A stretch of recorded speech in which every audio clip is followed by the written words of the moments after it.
Bahara Chinese বার football tournament. সেই খেলা দেখতে চলে এলাম বহরায়।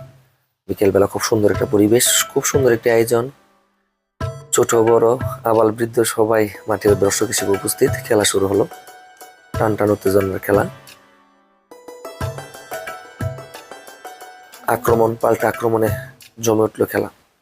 কোনো দলই কোনো দলকে ছাড় দিচ্ছে না। এরই মধ্যে একটি ফাউল। শাকিল শাকিল নামের এই ছেলেটি অত্যন্ত ভালো খেলে। বল নিয়ন্ত্রণ, ড্রিবলিং, পাসিং সবকিছুতে অসাধারণ। তার পায়ে জাদু আছে, এটা বলতেই হবে। এই যে দেখেন, শাকিল একাই 2-3টি প্লেয়ারকে কাটিয়ে বল নিয়ে ঢুকে যায় প্রতিপক্ষের ডি বক্সের মধ্যে। তাকে আটকানো যেন প্রায় অসম্ভব। খুব সুন্দর খেলে।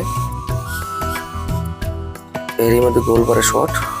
গলি বলটিকে ফিরাতে পারলো, শাকিলের হাত থেকে আর বাঁচাতে পারেনি।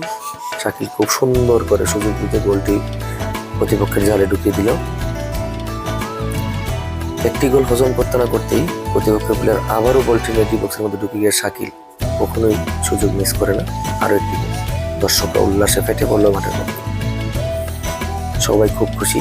সালাউদ্দিন আমার ছাত্র, স্কুল জীবন থেকে অনেক ভালো খেলে। বর্তমানে সে বিভিন্ন জায়গায় সুনামের সহিত অনেক ভালো খেলছে। ভালো মানের একজন প্লেয়ার।